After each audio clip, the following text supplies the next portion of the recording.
Hello, it is Cliff from Pararational.com back again to answer the question, where do demons come from? Before we dive into that, however, go ahead and hit that subscription and notification button so you get alerts when we punch out more videos. Now, on to the topic of demons. The term demon gets tossed around frequently in the paranormal community, but the question of where demons come from is rarely addressed. My disclaimer for this video is that it's likely going to challenge any preconceived ideas you may have about demons and their origins. So please listen on and please try and keep an open mind. In defining a demon, most people would agree that a demon is a powerful malevolent spirit. Non-physical entities, they seem only bent on wreaking havoc and suffering in the mortal world. What is in question is the source of these malevolent spirits. Are demons fallen angels, Nephilim, jinn, or something else altogether? Going back in history looking for where demons come from, things quickly become very muddy. Most people are complacent in modern day to stop with Sunday school level definitions of demons as Satan's minions. Reviewing history paints a very different picture of demons, however. Virtually every faith or religion has some form of evil spirit. In Mesopotamia, they were referred to as Shadu. Hebrew mythology speaks of spirits from the netherworld that caused diseases and ailments. We see the first use of the word daemon in ancient Greek writings, and even then, they did not have a negative connotation. Looking at traditional Hebrew traditions, we find few references to a demon. It isn't until the advent of Christianity that the term demon takes root with a strong association with evil. By the Hellenistic period, the term daemon came to refer to pagan, many Semitic, and Near Eastern gods that stood in opposition to Christianity's monotheistic doctrine. Bringing this forward to modern day, we have a very generalized term of demon that refers to any evil influence in our lives or non-Christian spirit.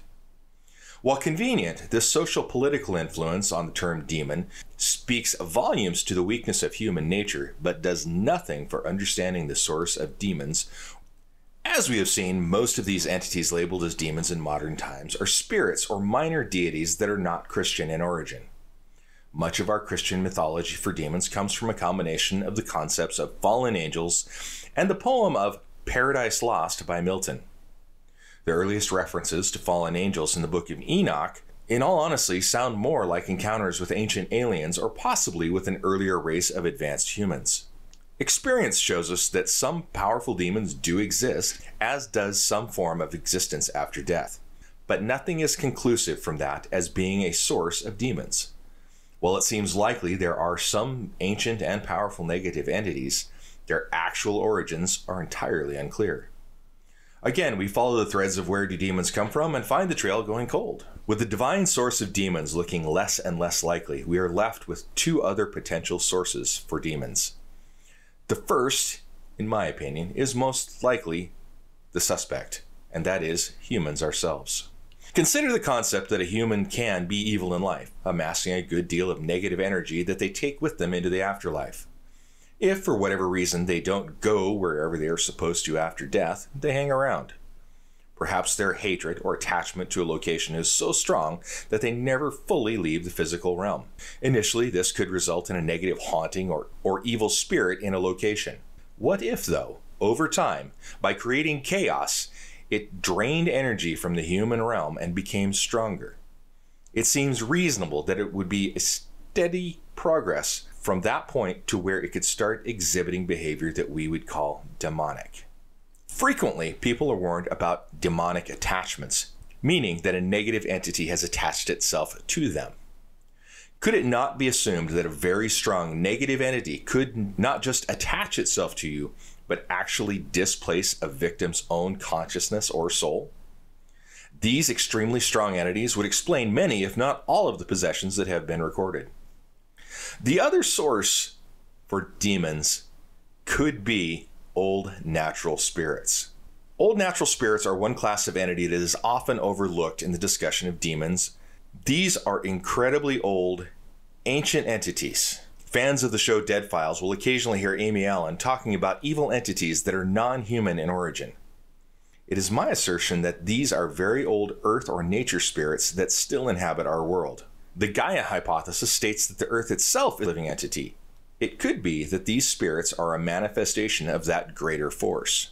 When, through our actions, we poison these spirits, they could turn negative and take on a hatred for mankind.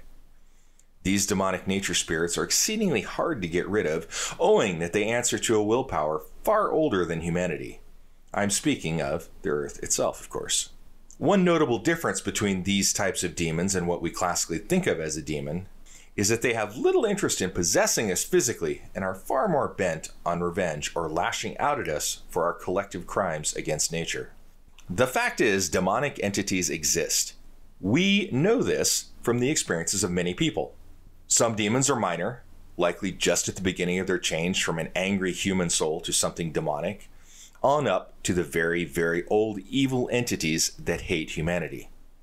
Regardless of their origins, it is clear that we in our lives need to be aware that they can influence us and to be aware of that. I don't think we need to be in a state of constant fear of demons, though, as some religious leaders throughout times have tried to preach. What is important is to do our best to embody positive energy and dissuade them from trying to interact with us as much as possible. What do you think about my take on the source of demonic entities? Disagree? Agree? Go ahead and leave a comment and let me know. I would love to hear your take on what the sources for demonic entities are. Thanks for listening. Again, this is Cliff from Pararational.com, and keep it spooky but demon free until next time.